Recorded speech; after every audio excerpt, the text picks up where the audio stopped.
This is the 2024 Honda Passport, and I guess we should call it the tried and true rather than the all new, because it has been around since roughly 2019. In fact, Honda has been teasing their all new 2026 model on the internet recently. So the question is there still a compelling reason to purchase one of these now before the new one comes out? Well, that's what we're going to answer today by taking a look outside, inside. I'm going to show you some of the features and technology inside, along with trying to cram a bike in the back. And then last but not least, we're going to take it on the road to see what it's like to drive. What do you think about the looks of the Passport? Leave a comment below. This car actually is based on the Honda Pilot's last generation, which actually goes all the way back to 2015. The Honda Pilot has since been updated, but this is carrying on the architecture from the older vehicle. Now, don't get me wrong, they have done some things to update this to make it look a little more modern. Of course, the front looks different than when they released it in 2019, and certainly for the better. It has a little more rugged look. This is also the Trailsport model, and to Honda, that does mean something different depending on which model you're looking at. Go back and look at that Honda Pilot Trailsport review that we did, where they actually did change the suspension in that car, which affected it. This car is really more of an appearance package when it comes to Trailsport. So you get some revised front and rear bumpers, some off-road or all-season tires, and we're also seeing it here in Sonic Gray, which seems to be a pretty popular color on a lot of vehicles these days. Being that this is based on an old platform, things are pretty simple for engine and transmission up front here. You have their tried and true 3.5 liter V6 that makes about 280 horsepower, and this is mated to an all-wheel drive system. One of the changes of more recently with the Passport is they no longer have a front-wheel drive model. It is all-wheel drive as standard. So that's nice if you're somebody who is doing light off-roading or maybe lives in a climate with inclement weather. Last thing to talk about here is fuel economy. 19 miles to the gallon city, 24 miles to the gallon highway. As we get in the Honda Passport, this is really where this vehicle shows it's aged the most. Really being that it's based on the old Pilot. They did some things to update the exterior to make it look a little more modern, but the interior is really where not much has changed here. And what's interesting about that is it's not all bad. So while the design may be really feeling like 10 years old, genuinely at least, but the positives of that are that it is like extremely usable. It just gives you nostalgia for what cars used to be, where there wasn't a lot of technology packed into them. You just got into them. Everything was where you knew it was going to be, and it just worked. So that is the plus side here. If you are one of those people that doesn't really care about all this like junk technology, frankly, that they put in a lot of modern vehicles, this will be refreshing because you just, once again, get in. There's physical HVAC controls. The screen does very little other than control your music. You have an interaction here on the steering wheel with the gauge cluster that, once again, doesn't do much. It has a trip meter, and more or less that's about it. You just don't have to go digging through all these menu buttons and different menus. So that is actually pretty nice, depending on who you are and what you're looking for. If you're looking for the latest and greatest in technology, it's simply not here. But if you're looking for something that's just kind of reliable, tried and true, no fuss, there is something appealing to this. Now, in terms of space and, overall interior space design, it is, of course, an older architecture, so you don't get, very big places to put your water bottles, and storage here in the door cards is sort of lacking. However, the center console does have a pretty giant cavernous opening. There's, great headroom in here. I mean, I'm 6'1", and there's still a fantastic amount of headroom. Back seats as well. Lots of room for me, being even a taller passenger. And these front seats, they are heated, and they're a relatively nice leather material. I will say that they do feel maybe not super supple like a lot of modern leathers, but you kind of get the feeling that this is probably going to wear pretty well and last a long time. Of course, with the Trailsport, you get some interesting stitching and the Trailsport stitch in the headrest. Now, really the last thing to say is, of course, this is based on the Pilot, but the biggest difference is it's really just a stubby Pilot. They more or less took some length out of the Pilot to make the Passport, so you don't get third row seats like you do in the Pilot. But with that said, you still have a lot of storage behind this second row to put all your stuff. And speaking of stuff, let's see if it'll fit a pretty big mountain bike. Adventure lovers will be happy to know that not only does the Passport have plenty of room lengthwise for a bike, but the width of the opening is also extremely wide. This made loading my 29er extra large frame mountain bike a breeze. If you don't need third row seating like the Pilot has, you won't be sacrificing much going with this Passport. And as always, if you like the bike test, make sure you're hitting that subscribe button and leaving a comment below so you don't miss future videos.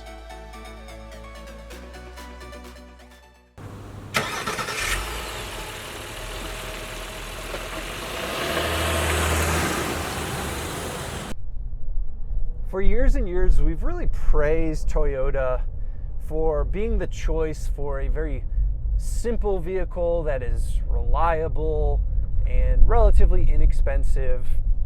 And while there are still some products like the 4Runner that are still kicking around on the older generation, that's soon to be replaced.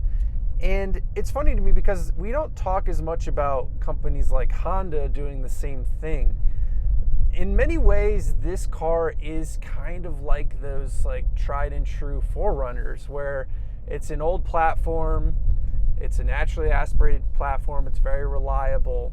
You know, it just doesn't have as much of the cult following as something like the 4Runner, but that is really where I think this car can be appealing to people. At the end of the day, it's funny to say, but we've always said it about the old Tacomas and the 4Runners. People want them because they're simple and they just work. And that's exactly really what this is. Now, this doesn't have the off-road prowess as something like a 4Runner. That's a body-on-frame vehicle. This is unibody, body on frame, just as it sounds. You actually put the body on the frame. It's a little more robust for off-road. Unibody, something like this, is going to be a little better on-road. It's going to have better on-road mannerisms. So whether you want to actually go off-roading or not is really your decision when it comes to looking at this or a 4Runner. If you're going to be more on-road, you'll probably be more happy with this. But at the end of the day, I just want to get back to it. It is funny to me how no one talks about Honda being the tried and true option. And I guess in certain ways, it almost sounds like a cop-out, right? It's like, well, this car is good almost because it's like not good. And when I say not good, I mean it's not technologically very advanced. All the new cars have turbochargers, they have, hybridization. And while that's great for fuel economy and power, it does create consequences for reliability. And we're currently seeing that now with the latest Toyota products, with the new Tundra turbocharger issues. These are not problems that existed previously. So I think the best thing that you could say about this Passport is that it's a non-offensive driving experience. It's just like, you kind of just turn your mind off and you just get from A to B. And if that's what you want on a car, and there's plenty of people that just want that out of a car, then this is a great option for you, frankly. I mean, if you want the latest and greatest technology, this is not it. I mean, the infotainment is old, the engine is old, but on the flip side of that, the infotainment just works. It's super simple. I can adjust everything with the HVAC really quickly here. In terms of reliability, this V6 from Honda has been around forever and it's super reliable. So you don't really have to worry about any sort of reliability things for the most part. I mean, maybe something was going to go wrong, but that's really what you're buying into with this vehicle. About the only complaint I could say with this car, outside of it just being relatively forgettable to drive, is the suspension. I wanted to come specifically on this road because this is sort of a rough road, rough backcountry road. The suspension is not great. I mean, for a unibody car, I would expect a better ride. This is kind of a ride I would expect out of something like a 4Runner, which is once again going to be a little more robust for your sort of trail activity. This car, I just feel like it doesn't soak up the bumps as well as I would like.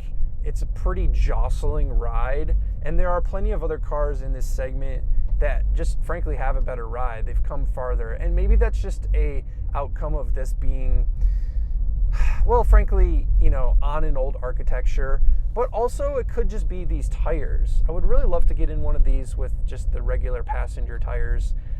And I guess that's probably a good segue into, if you're interested in buying one of these vehicles, which one would I recommend?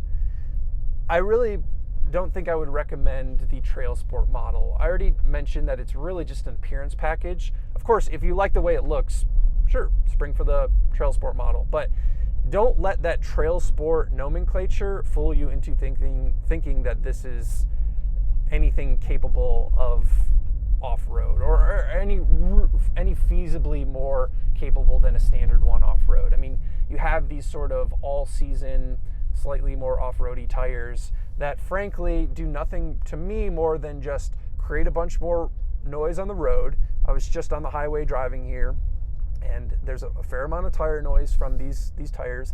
Not a lot of wind noise in this vehicle, so it's a relatively quiet, refined cabin, but you know, you essentially, I don't want to say ruin it, but you make it worse by putting on these knobbier tires, where if you just had regular passenger tires, it would be a lot quieter. And you know, you're also getting realistically less fuel economy too with these larger knobbier tires. So if you're not somebody who's going off-road, even a dirt road, you know, a really basic dirt road like this, a regular street tires would be totally fine. You don't need knobby tires for this. And that's why I think the Trailsport is a bit confused, because if you are going for something off-road, you're going to look at a 4Runner. You're probably not going towards a Passport. So if I had to make a recommendation, I think the base Passport, or at least the non-Trailsport, would be a good option. I also think that this engine transmission, I haven't talked much about the transmission. The transmission is pretty good. It's pretty smooth, and I think that's what you want out of a car like this. It has 9 gears, which is pretty wild, but there's not a lot of lurching going on. It's relatively smooth to shift. It kind of falls back in just behind the scenes like I was talking about before, which is really ultimately what you want out of a car like this. You want it to be non-offensive. The steering is light. It's easy to maneuver for being a relatively big vehicle. So all these things said and done, this is a old platform, but can be appealing for people who want something simple, something that just works. Even there's some warmth to this V6.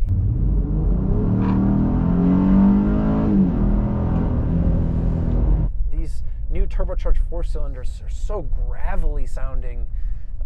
They don't sound great historically, and this engine with the V6 has a nice little kind of purr to it. So all that said, once again, would recommend the base version probably over the Trailsport, but we'll see how long this car sticks around for. And while the new 4Runner comes out, will people switch to this because they want that tried and true technology? I guess we'll find out. And we'll also see what they're going to do with the 2026 Passport that is coming out next year. But you should probably be able to buy this for the next year or so, as is, if you're looking for a very simple, reliable, good size SUV. Thanks guys for watching. If you made it this far in the video, I very much appreciate it, and I will see you on the next one. Peace.